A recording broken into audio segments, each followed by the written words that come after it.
faith. We thank you for our families, our friends. We thank you for being part of Lions Clubs International. We ask you to watch over this club as it continues its work to serve this community at all of our concessions and other projects. We ask you to bless this food to us as we serve you and others. Amen. Amen. I pledge allegiance To the flag of the United States of America and to the republic for which it stands, one nation, under God, indivisible, with liberty and justice for all. My country is of thee, sweet land of liberty, of thee I sing. Land where my fathers died, land of thy pilgrims tried, from every mountainside, let freedom ring. Play ball. Good job. This was fun.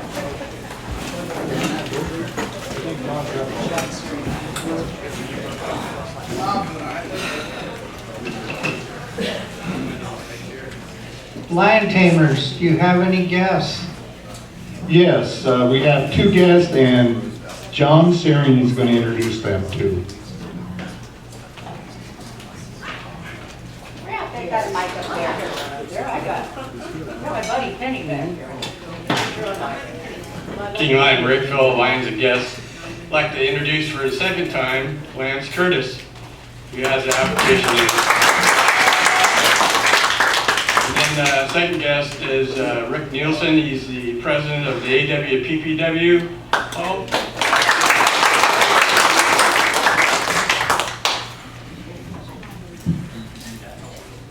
Thank you. Anybody else? Anybody else bringing a guest? John, who's the guy behind you? That's Lion Vern Foster. We haven't seen him in how many years? Vern, how many years have you not been here? He's got 100% attendance. Liar. I'll remember that, Vern. Sunshine report.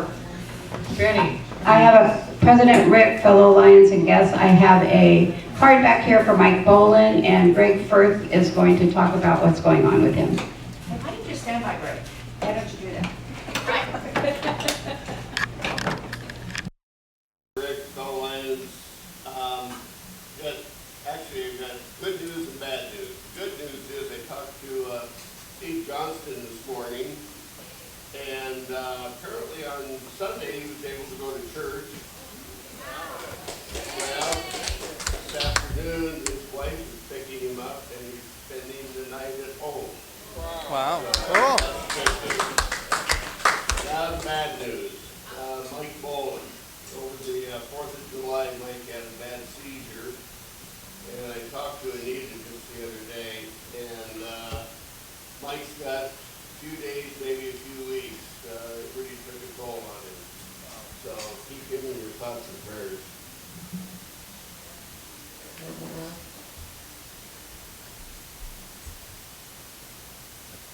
Happy bucks on Penny and Marion Hi. and Spencer. I'm right here. I have no money. President Rick, fellow Lions and guests, here come Happy Bugs. Oh, good. Our lawyer's here. President Rick, fellow Lions and guests. I'm happy about it because Wayne told me to.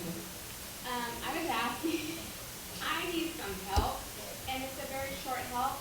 I take care of a gal who's in the 80s and she works full time, and she doesn't have the capacity to take care of the lawn. Well, I can take care of the lawn.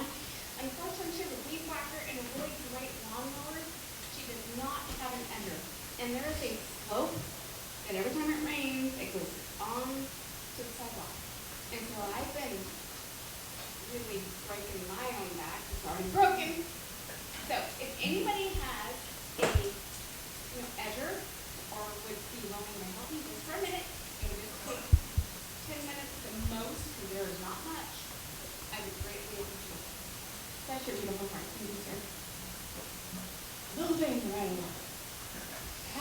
President Paul. President Rick, fellow lines and guests, long time no see. I mean, it's been a week. Only. The best part about it is that Hal is safely ensconced in Vegas, and so there's no chance he's coming back until Friday morning.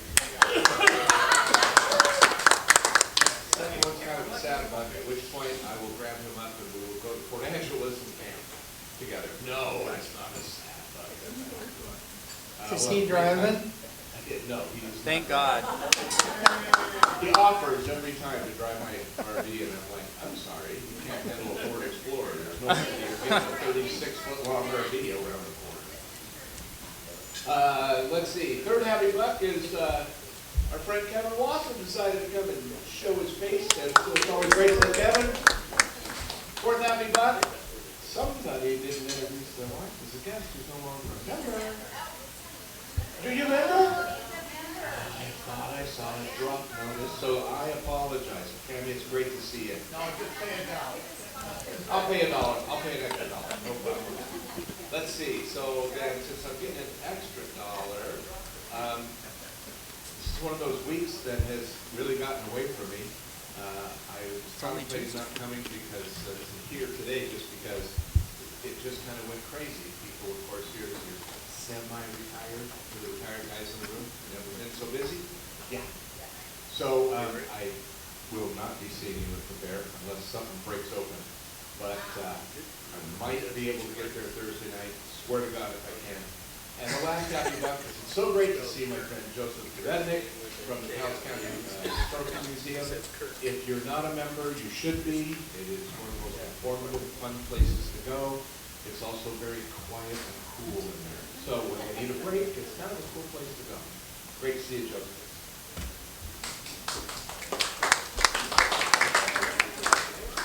Oh, yeah, past president, past secretary, what else have you told? Did I run out of Lion Leroy? I did. President Rick, hey, pay attention here. Oh, that's $1. Happy $1. And Did the windstorm go away? the windstorm went away. It was great just watching the waves break over the seawall and a little island of Belize. And So we had sad a that you really had good to go. time. And it was nice. It was, yeah, the flies were great. And I got bit up really bad. Anyway, happy to be back though. Oh, nice hand. Nice. Yeah, coming back all right. Past District Governor Merrill Lynn. Where's? Oh, there you are. Where's the president? President Rick, fellow Lions and guests. I have a happy $1. Steve and I and Rick and Karen went up to Camp Leo. Camp Leo is a camp for children, youth, young, middle school and high school. They are diabetes 1 children. And so we made what we called as a substitute for s'mores without a lot of the sugar. They're called schmunchies. So we inducted Karen and Rick into the schmunchie making, and we were gifted t-shirts. So we're all wearing Camp Leo shirts today, which I think is fun. Yeah, they're all different years. And then the other $1, I think I'll just say a happy $1 for the coming rodeo season. Let's go, Lions. You got it. That's President John Playful. I'm back again. This me? Thank you, Mary and Ken. Where's Vern's $1? I have a sad $5. Oh. President Rick. Don't forget me. I don't hate it, it's just I can't believe I'm saying. President Rick, fellow Lions and guests. You know that I'm a very happy person, and the sadness was caused by me losing $22 at our poker games. Now, I had second best hands except 2 times all night. So you're betting your brains out and coming in one off the lows and got Wait a no. minute, you gotta have brains first. That's exactly what I'm thinking. Come to that conclusion, considering whom I'm playing. Kelly?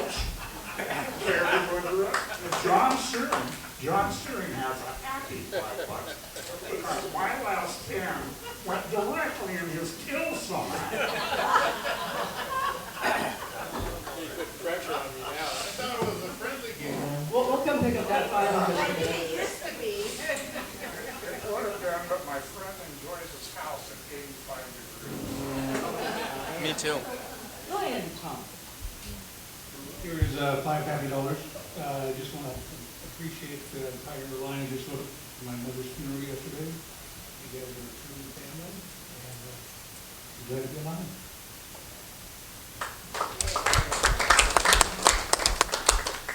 Pass on chair. Mine, Terry. Did you win any money? Jeez, Don't take his you know happy how to bucks hurt away. people. President Rick, fellow Lions and guests, yeah, I've got a couple of happy dollars. I'm happy that I still have $1 after Siri took all the money from everyone. Actually, I had a good start once again, and I only ended up giving $1 to John, so that was nice. And the other one is in anticipation of the Fair Week this week. If we survive that, we can survive anything, I guess. Did you give any money to your hubby? I did. Just walking by. Okay, Oh my goodness. I'm just walking by. I'll go visit past District Governor Mark Pelch. Who else the last one? President Rick, fellow Lions and guests, before anybody asks, yes, I donated $3, but nowhere near the amount some others donated there. Returned from a whirlwind trip to Colorado. As I said 2 weeks ago, I didn't know I was going to be gone during the whole week, but we went back for my brother-in-law's funeral back there. Wonderful service. He was a retired pastor, long-time association with other pastors, so one pastor started it, a different pastor finished the celebration, and in the middle, his son Carson did a reflection, and it was kind of like another homily, so it was quite the service. Our nephew, John's second oldest son, got up to comment at the reception area that nobody had mentioned John, my brother-in-law's sense of humor. So he offered one of his dad's favorite jokes, so I will share that with you. It's an impersonation of a duck. Are you ready? He has the same sporty sense of humor that I do, so I appreciate it. Oh my God! I missed it. Do it again. Do it again. I missed it. I'm really busy catching up after being gone, as Pat Palmer said a few moments ago. When you're retired, everybody thinks you have a lot of time. It seems like I'm busier now than when I was working, so it's a crazy week this week. One of the main things I did accomplish, though, is building a she shed. It's not really a shed for my wife, so that was good. Good, you can build me a What toll are they? booth. Oh, and nice to see what? Toll booth. Joseph here today. Yeah, toll booth. Member of the museum over there. Quote of the week from Robert Sawyer. Learning to ignore things is one of the great paths to inner peace. You know what my father said? My father said he was going to go back to work so he could have the weekends off. Membership, chair, Lions, great. Which one? President Rick, Colin, yes. First happy buck, Saturday, went over to the Central Sandlot baseball deal. Did hot dogs for the kids. That was a lot of fun. And each of us got a shirt or a hat and whatnot. I am not into hats. Anybody that went over to the Sandlot deal and didn't get a hat, you can have this one. If not, I know somebody else who wants it. Go take her, huh? Okay, other one. It's not a good one. My wife took a bad spill on Saturday. Oh yeah, on the tile floor in the kitchen. Oh, shit. Yeah, I've been all but carrying her from room to room, so I don't know how long this is going to take. Dragging her across the floor. Just dragging her across the floor. Like her hair. Oh, I do see the 5. Hello.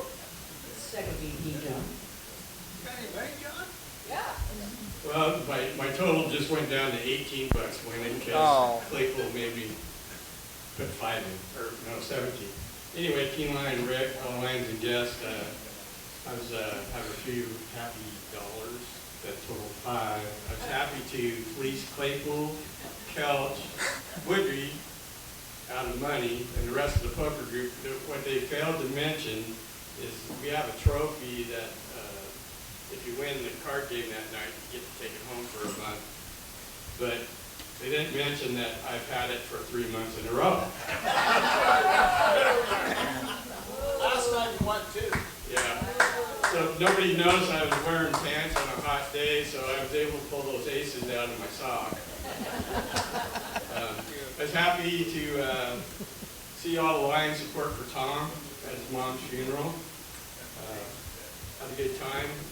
We toasted a few 10 High whiskeys to her mom, his mom. And just had a great time getting ready for the fair, which I'm probably going to be gone till maybe Friday night. 4 o'clock we expect you there. Okay. If I don't make it, it's Tom's fault. Oh, fantastic. Okay. Third VP first. Thank you, President Rick, fellow Lions and guests. This is my happy $20. I am ecstatic. I am over the top. I have a grandson.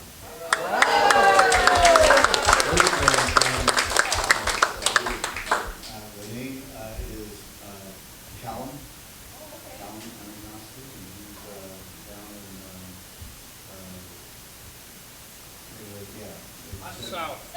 South. Somewhere. yeah. Anyway, and that's what I'm distracted by everything. It's great.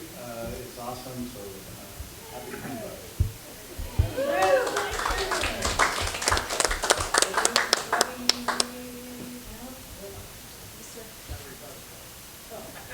We'll allow it. We'll allow it. Well, I'm allowed to go see Councilman Terry. President, fellow Lions, yes, yeah, I have it's going to be a happy dollar. If Saring's gone this week, the Pope party's this week, because he'll be gone. And instead of doing it in August, we'll get it right now. Okay. And our We ain't getting a trophy. Just a reminder real quick, head up the ramp at the rodeo. President Rick, head up the ramp at the rodeo Thursday night to see Eric and I get beat up by a baby cow. If anybody forgot, we're real excited. Thursday night. Thursday night. Oh, And hopefully Thursday. I'll be in a physical condition to work Friday night. So, I have a classmate of yours who wants to come watch this cow. Perfect. We'll wheel you over to the chuck wagon. no matter Like what Hannibal condition you're Lecter in. on the back of a hand truck. Oh, okay. Yeah. Penny said so. Did I miss anyone? Steve doesn't have money in his hand. Steve does not. Okay, there you go. I'm going to parking lot and Rick. Thank you, Tail Twisters, or Happy Bucks. John Saring, would Yes, you like sir. to introduce your guest?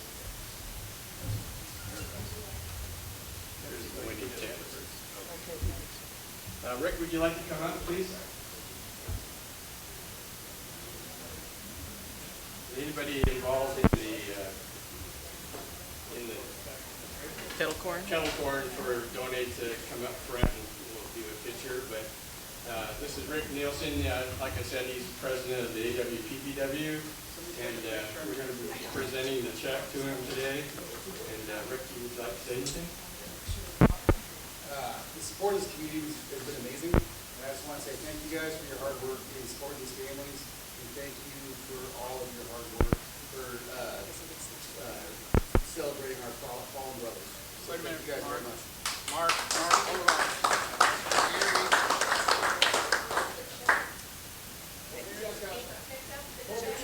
Cheryl needs to be up here. Cheryl, you were there too. Come on, Cheryl. Cheryl, up front and center. You were bagging, working the kettle corn. Here, I'll hold you.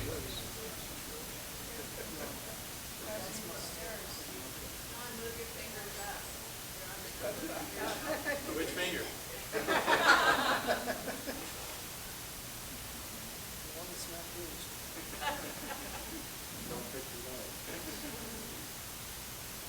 Cheeseburger? Are we done? I think they're doing a painting. Got it? Okay. I see it. Mark, is that for your house? Thank you all very much.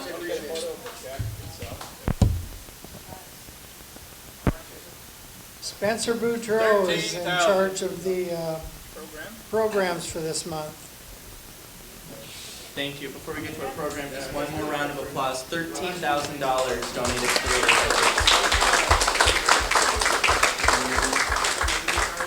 Not that it's a competition, but we donated more than Early Bird Rotary. Just saying, they got a newspaper article for theirs. Okay.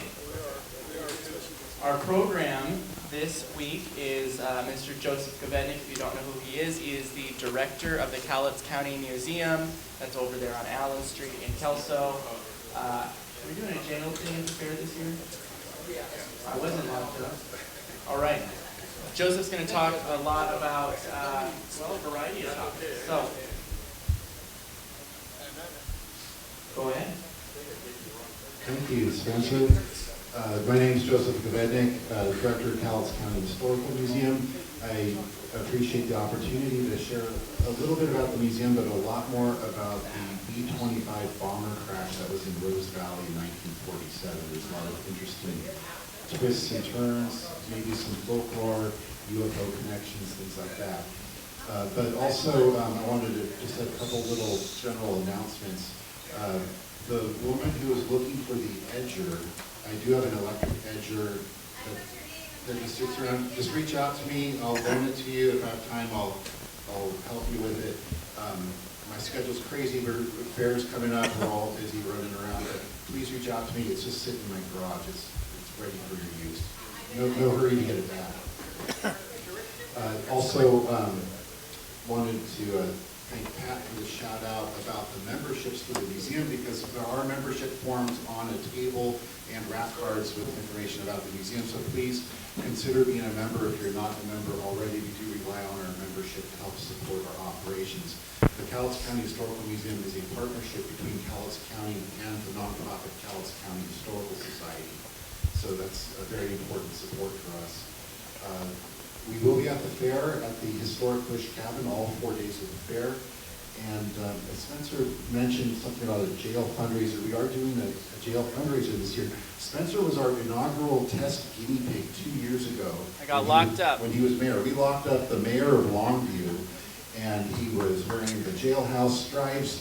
They marched him out, cuffed and stuffed, and threw him into the jail. He even ate authentic Cowlitz County Jail food that was served to him on a tray by one of the guards. And he was a great sport.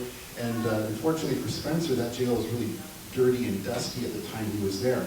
Last year, we did a rehabilitation project that was led in part by our sheriff and also Scott Neves, who is in the Department of Emergency Management. His son used it as an Eagle Scout project. We cleaned it, we painted everything, we put a new roof on it. So Spencer got the leaky roof in the dusty place, and lots of spiders. Our next person who's going to be in there is the DJ at on 101.5, the Blitz Pork Chop, who's on the afternoons. He's going to be in there for 2 days and 1 night. He's actually going to stay the night there.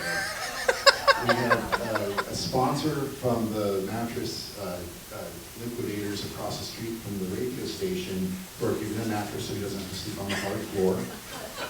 So come by the museum, come by the Bush Cabin at the fair if you get a chance. Anytime Thursday afternoon until Friday about 7 o'clock. CHOP will be locked up as a part of our fundraiser. The radio station will be out there as with their Cooking Country brand broadcasting there for the fundraiser. And watch your social media because we're going to try to put some footage and some good goodies in there regarding that event. So again, I appreciate Spencer for being so willing to be the test guinea pig when we did it the first time 2 years ago. Yeah, but you let him out. But we did let him out. We raised what, $1,500 to get me out? I don't know if we went that high, but we did. At least $18. $18. Money we want. I gave 20. But we use it as a test to get the system going. So let's go ahead and we'll go to the program here because I do want to be mindful of our time. We'll get the video up here when we get a chance. But in the meantime, I'll just show this model of a B-25 medium bomber. They're a World War II vintage aircraft. You can come up and take a closer look at the model after the program. Anybody familiar here with the Maury Island incident? Heard about it? So Maury Island is an island just north of Tacoma where there was an alleged UFO sighting. And the debris from that UFO sighting ended up in government hands at what was then called McCord Field, which we know as Joint Base Lewis McCord now. It was loaded onto a B-25. That B-25 left, and 25 minutes or so, I think, after the flight, it crashed in Kelso. So we have a Kelso connection to South Puget Sound. Let's just load it up a second. In the meantime, the museum is open from 10 o'clock to 4 o'clock every day on Tuesdays through Saturdays. We're open today, but because of the fair, we will not be open the rest of the week because our staff will be focusing on activities at the fair. We have about 1 million images in our image archives. We have over 38,000 physical objects in our collection. The museum was started off as the Cowlitz County Historical Society in 1949, and then it became, had its own museum in 1952 when the county gave some space on the third floor of the annex building to be used as a museum. While we're loading up on that, I also want to let you know there's a book called The Maury Island UFO Incident. Just go ahead and Google it or Amazon it, and you will find this book. It was written about 15 years ago. All kinds of information about the Maury Island incident. And you can take it for what you take it for whatever truth or fiction or whatever you want.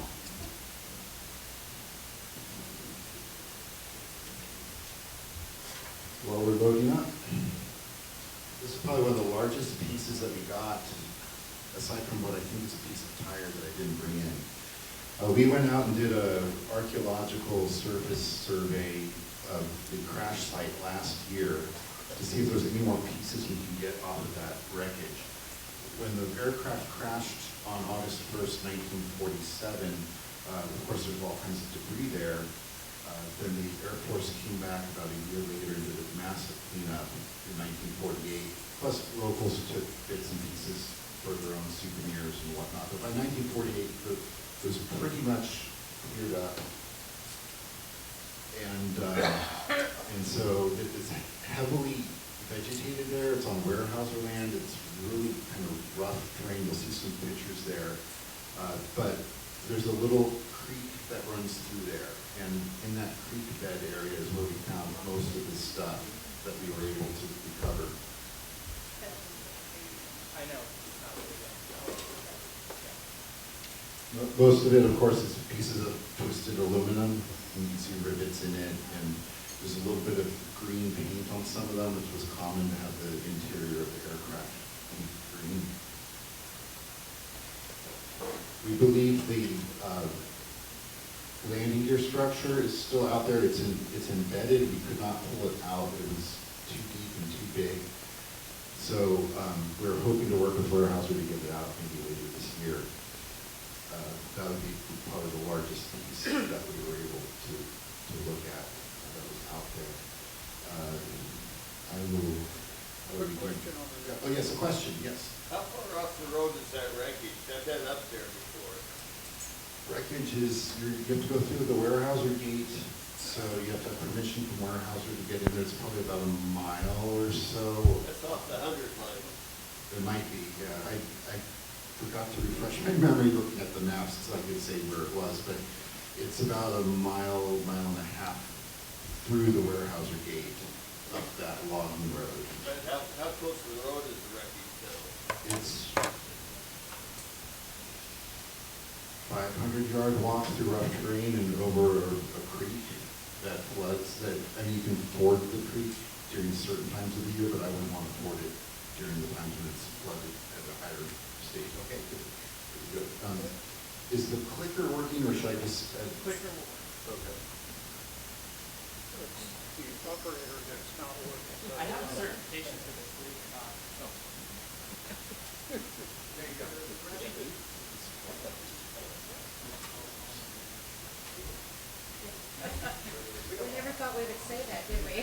what?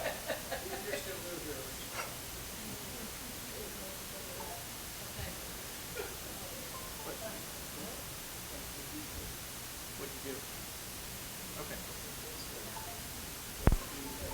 There we go. Okay, so the clicker's plugged in. Okay. You can just say next slide. Okay, we'll do that. Let's see, we'll do the next slide here. Okay, so here we are. Next slide, please. Okay, so here's a picture of the aircraft. Usually a crew of 7 or so. Sometimes they've been flying with 5, sometimes it's 7 people. The larger bombers, like the B-24 Liberators or the B-17s, which were the heavy bombers, had 4 engines, and they would have a crew of 9 or 10, depending on what they were doing. The next slide, please. And then here's a schematic of the bomber I took out into the field so that if we found any larger pieces, we might be able to compare them with anything. Next slide, please. No, you'll go back to. Okay. Okay. Don't like me, no. Well, you're accidentally tapping the flash.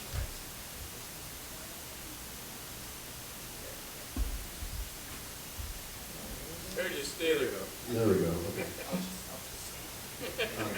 I love history, but I also love aviation, maritime, military, and railroad history.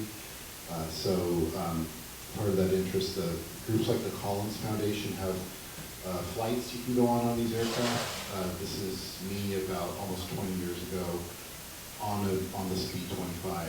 That's my then girlfriend. Down in California. This is a shot from a B-17. You can see the 2 engines on the wing there. That B-17, the 909, no longer exists because it did crash during one of those flights when it had people on it. You heard that. Next slide, please. B-25s, I think, are pretty amazing too because they were part of the Doolittle raid on Tokyo in April of 1942. Because after we were struck in December, of course, we were upset, saddened, very angry. We wanted some kind of revenge. We wanted to send a message to the Japanese that they are not untouchable on their home soil. And so they sent 16 of these bombers out off of the USS Hornet. They had to leave earlier than they wanted to depart. The original plan was for them to fly out, drop their bombs, and then land in friendly China. But they had to leave, I think, 300 miles ahead of their initial departure because they were spotted by Japanese fishing boats. Only one of those aircraft made it back to China. The rest of them ditched at sea. Next slide, please. But for it was 30 seconds over Tokyo, literally dropping the bombs, letting them know that they could get hit. And it was a morale boost that we needed when we desperately needed something like that. Okay, so background here, UFO craze, 1947. We don't have a whole lot of UFO stories until the summer of 47, the summer of saucers. And here's Mount Rainier and the pilot scene where it's like spots and dots and things. It started with Kenneth Arnold. It's amazing these all come from, a lot of them come from Washington. He first publicized this. His incident was on June 24th when he saw 9 UFOs by Mount Rainier going about 1,200 miles per hour. He was flying from Chehalis to Yakima. He diverted to Rainier to look for a downed C-46 transport and continued back on course. The Maury Island incident that I'm going to talk about happened 3 days earlier, but it wasn't publicized as much. We can go to the next slide, please. And so here's the newspaper archive. You can look in our newspaper archives at the museum. We've got these actual newspapers with all this talk about surprise sightings. There was also a flight on July 4th, 1947, flight 105 at DC-3 going from Boise to Pendleton, where the pilots, the flight attendant, see several objects, possible saucers following. All of them for about 10 to 15 minutes, they disappeared off. There was also on July 7th a sighting in Arizona, the Roswell incident July 8th, and July 12th, Tulsa, Oklahoma had some sightings. Go ahead to the next slide.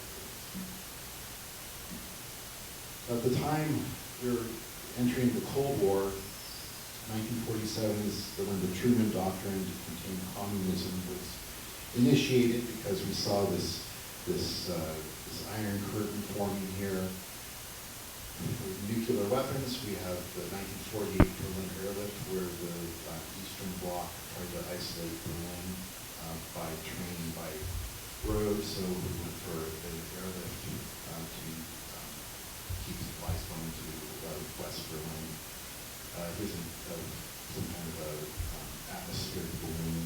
People have seen things like that. And the B-36 Peacemaker, the world's largest bomber ever built. 6 pusher propellers, and they had 2 pods here that look like B-52 pods, but 4 jet engines also. Enormous aircraft. I've seen one at Wright-Patterson Air Museum. It's just amazingly huge. That was a strategic bomber. So anyway, there was a lot of hype going on. So let's go to the next slide here. There's a copy of that book I showed, and here's a drawing depiction of these 6 saucers that were seen over the South Puget Sound outside of Maury Island, which is kind of an appendix of Vashon Island. So saw these, I'm going to just read this narrative here. They started out at about 2,000 feet, and then the center craft came to rest at about 500 feet directly overhead of a boat. He was on a boat looking for salvage timbers and floating logs. Came 500 feet overhead of the boat, and it appeared about 100 feet in diameter with a 25-foot diameter hole in the center.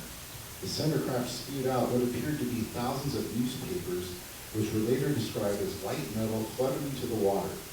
This was followed by tons of hot black lava-like rock into the water, which created steam upon hitting the surface. The dog on the boat was apparently killed off by the slag when it hit the boat. Richard Dahl's son, Richard Dahl was on the boat, his son was injured and taken to the hospital in Tacoma for injuries sustained. They gathered what they could of the hot rocks and the newspaper, flaky metal materials, and they estimated at least 20 tons of this material hit the beach on Maury Island and the boat and the water, according to Dahl. A day later, a man in black appeared and threatened him to stay quiet about the matter. This is the first hearing that we have of men in black. So here's his little geography here. So here's Tacoma, Joint Base Lewis McChord. We're down this way. Here's Maury Island. This is Appendix Island off of Vashon. So they're down in here in Commencement Bay where they're seeing this activity. Here's a close-up of Maury Island. Next slide, please. So here's a couple more depictions. You got your B-25. This kind of shows the whole story of the man in black waiting for them, the white metal coming off, the dog that was killed. They even made a short movie. Yes? You suppose that's alien toilet paper? You know, I would wonder how they would make that work for them. That could be alien toilet paper.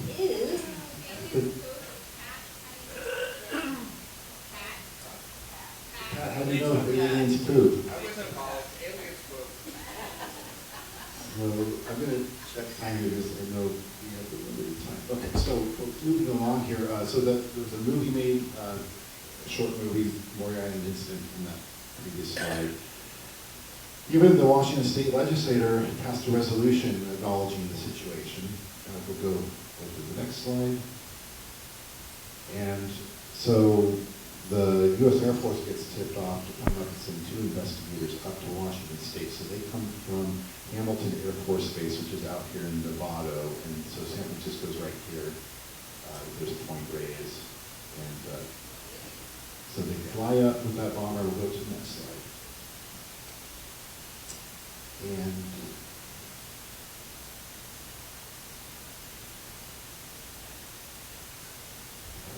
scattered right now.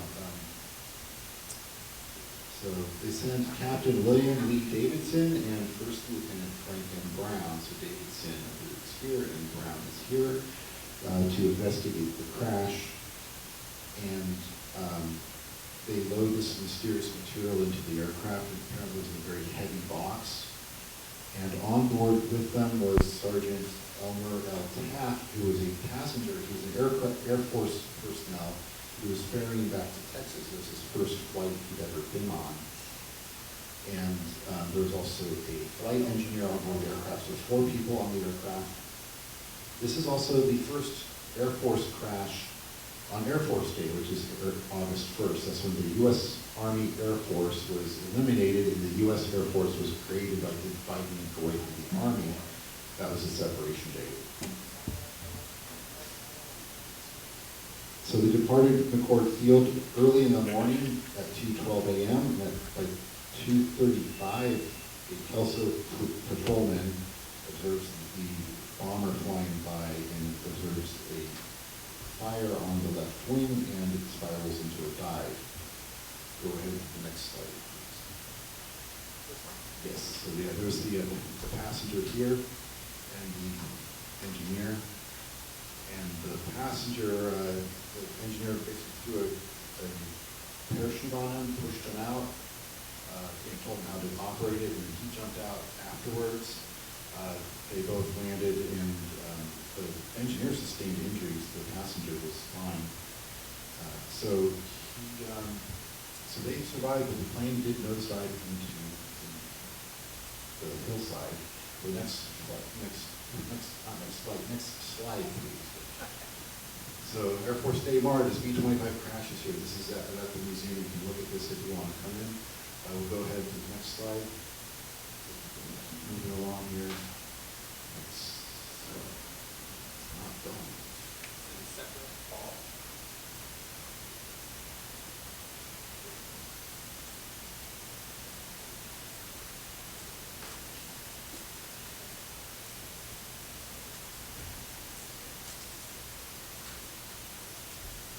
So we have photos of the recovery in our archives at the museum. Like I mentioned, we have about 1 million images in our archives. So here they are. The Air Force recovery team here. There's a bit of a landing gear here. Here they're pulling a water tank over to the site. Go ahead to the next slide. Here's the impact crater. So there's a very small stream that it crashed in where the crater is. It filled up, making a pool. And that stream is where we found some of these debris. There's a larger creek nearby, but that's not where the wreckage was. Go to the next slide. And then here's one of the tractors stuck in the mud. They had to get another tractor and to pull it out. Next slide. Oh, summer last year, surface material recovery. Okay. So we put in for a permit with the Department of Archaeology and Historic Preservation. So it's a criminal act if you go out there and try to pull pieces off of a registered historic archaeological site, which this is. Also, there's trespass issues regarding Weyerhaeuser too, so you get a double whammy. So we had to get Weyerhaeuser permission and then permission from Archaeology and Historic Preservation. So that's the application here for the able to do that. Then we had all these maps and stuff because when we took off, it was before our office manager showed up. And we were going into an area where there's no cell phone reception. It's out in the middle of nowhere. So I put all these post-its saying, hey Joanna, here's where we're at. Here's where we think we're going to be. Here's the phone numbers of the Weyerhaeuser people that should know where to find us if we're lost. Here's when we're expected to come back. If you don't hear back, let us know. So I just left this on her desk. So here we go. We're heading out. There's Bill, our curator, and me. Right before we head off into the woods, and then we go to the next slide. And this is how thick the vegetation was. It had skinny nettle everywhere. There were ticks out there. It was really unpleasant to walk through. And so you can't really see well. Like, if you could eliminate all that vegetation, you probably would have found a whole lot more stuff. But there was this little tiny creek bed, or a little stream here that we could look for stuff. Let's go to the next slide, please. And here's that little tiny creek, and you can see us kind of in there. We came out twice, once just Bill and I, and once there was 4 of us. Next. We used a compass and a laser range finder so that we can calculate distances where all the items were found. Again, there's just little bits and pieces. Here's the 1947 map inverted of the wreck site. Here's our plot of everything. And then next slide shows you to scale our plot to their, they didn't have a scale on this, so we had to superimpose it that way. And the spots on there based on where we found rubber, which we believe went to a tire, was right by a engine nacelle, which corresponded to that map, so that's where we think that tire is probably from the wheel, because those were behind the engine and the nacelle. Next slide. And then here we are, that's me kind of hidden by the bushes, and that's our team with our machetes. And then we would find little bits of wreckage, and we would flag them as we went up, and then we would come back and then mark them and cite the location. Next slide, please. This we thought was like a burlap bag or something, but it's actually made out of fiberglass. Next slide. This is that piece of what I think it's inner tube for the tire, and this is what it looked like when it was found in the dirt. Yeah.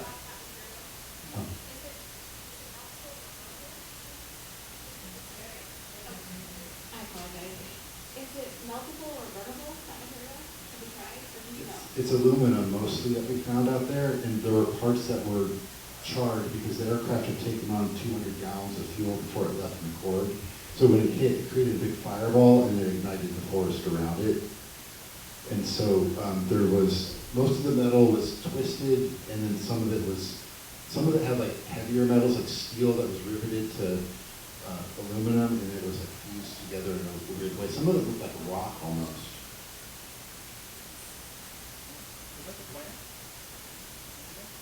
Oh, yeah. I'm a big boy now. I can look all my own. There we go. There's the pointer.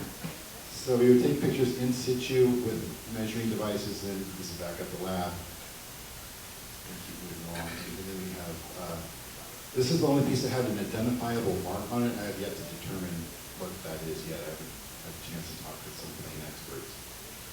There's the nacelle, the engine, the tire, and strut would go under here, and I think this is part of that strut.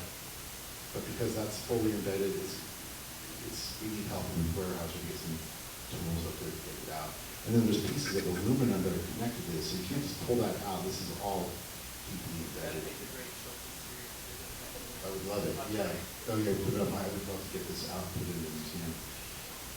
And I want to thank the Department of Archaeology and Historic Preservation. They were awesome to work with, and Cowlitz County Public Works loaned us the best, the hard hats, the laser range finder, and all that. And Weyerhaeuser was very helpful to let us have access to their property. So with that, I'm going to turn it over to Rick here. He's going to close this down. Joseph, this is for you, and you can put your favorite beverage in it. So I can fill it this high with whiskey? If you need to, call John. Yeah. Call John. Okay. Questions? Okay, Do we have any questions for him? Do we have any questions? What are the museum hours? When can they visit? 10 o'clock to 4 o'clock Tuesday through Saturday, but not this week. It's the fair. When do we get the Longview Pioneer Lions exhibit? When would the Longview Pioneer Lions like to give us some money to make an exhibit? Oh, well, I don't know about that. That was sly. Next week we have no program because we're at the totem pole, correct? Thank you. I only have one edger. You can't get two edgers from me. All right, calm down. Anyway, so, I do have a question. So, after fair, because this is fall month for us, could we schedule possibly a hike or a tour of this location? Because I find this really,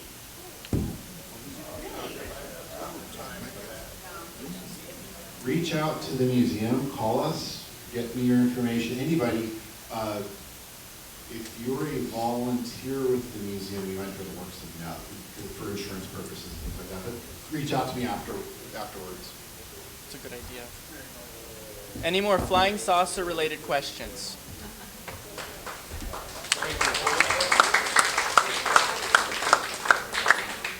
Okay, we have a board meeting coming up on August the 13th at 8 a.m. at CJAC, which is on Olympia Way, 1717 and it's in room 203. On the second floor, there is an elevator. Second floor, there is an elevator. I need agenda items for that. And then, John? That's my name, don't wear it out. Wow. You remember what I was supposed to be talking about? It's on the list. It's on the list. I'd like to thank all the people that came out and worked the Sandlot, Central League, Sandlot League. We had probably about 15 people come out. We worked about 3 hours from start to finish. I think we went through 120 hot I dogs. slept in. That's okay. That's okay. Pretty good event, and we got You were hats probably and shirts sleeping and with stuff, somebody. so it was a pretty cool deal. And No, they were really kicked her out happy the with night before. Of course, we gave them $1,000 I was tired. the week before, but everything was good.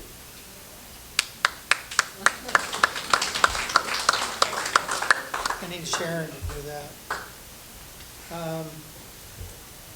We do not have a meeting this month at Ashtown on the 17th of this month, but we do have a, no, Our next one is September 17th. September 17th. We do not have a meeting. You don't have to come, Michael. Don't come till September. Bob and Dave, Which one first? either. They're listed together. Hey, Bob. Everybody knows there's a fair coming up, President Rick and fellow lines again. There are still a few time slots that need to be filled. We appreciate it if you help us on Friday and Saturday. One of the things, Dave and I came up with a plan for those who can help work but don't want to pay for the parking. If we organize it, we can have a few people park in copies today parking lot, and Dave can run over with our vendor permit and bring 4 or 5 people over at a time. That's it. You have to organize it with Dave. Yeah. What else do they have going on? Lake concerts. Oh, we're going to try and cook a little popcorn, kernel corn this afternoon over at the fair and get ahead for it. So if I can get 1 or 2 more volunteers, that would be great. It's going to be a little warm out there. Yeah. Anyway, that's all I got for the day. That's a fair chance, yes.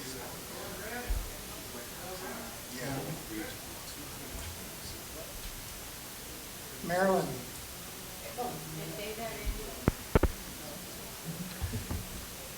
President Rick, fellow Lions and guests, we have opportunity to make this a visitation, but in support of a new Lions Club up near the Aberdeen area. It's called Elmo McClary. It's a little community just before Aberdeen. They're having a charter party establishing a new club August 8th. And it is in Saturday afternoon at 3 o'clock, which is great. It says you can have cocktails at 3 p.m., followed by a Mexican dinner. This is in Cosmopolis. Lions is the sponsor of this club, and they are hosting this event. So it will be in Cosmopolis. I have the address. RSVP by August 3rd, so we need to know pretty soon who might like to go. Steve and I are going. And it's $25 per person for that. I also want to mention that the board, at the board meeting, our last board meeting, we voted to donate $250 to the Elmo McClary admin fund, because when they start a new club, they don't have any money. And so they do rely on the support of other clubs, individuals. We are connected with the Pastors and Governors group, and that's where we were encouraged to attend. So we would love to have other people come along.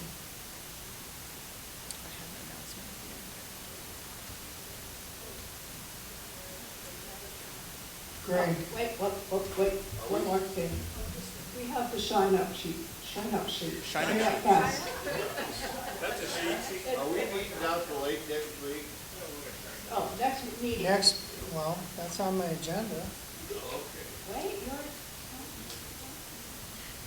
Terry Woodruff.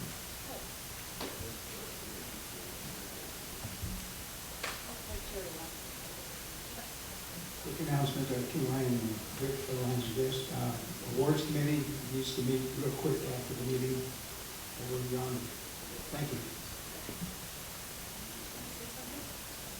Mary. Rick, fellow Lions and Guests. Mary. I have 4 aprons, or Lions Club aprons. I have a dozen hats. They're back there with me. The hats are 20, the aprons are 22. They're the long ones. So if you want to save your clothing from this lovely fair, come see me back here. Is that it? Penny, they won't fit you. They're too It'll long. just be They're A dress. It'll be a dress. yeah. I can hand that maybe. long. Okay, we do have a board meeting after this meeting up here on the stage. So, Spencer. President Rick, fellow Lions and guests. Up here.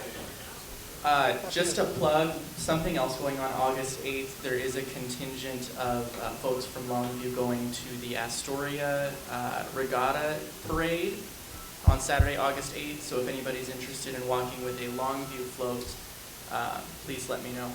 We'll hopefully have a vintage fire truck headed down there. So, Steve Patterson.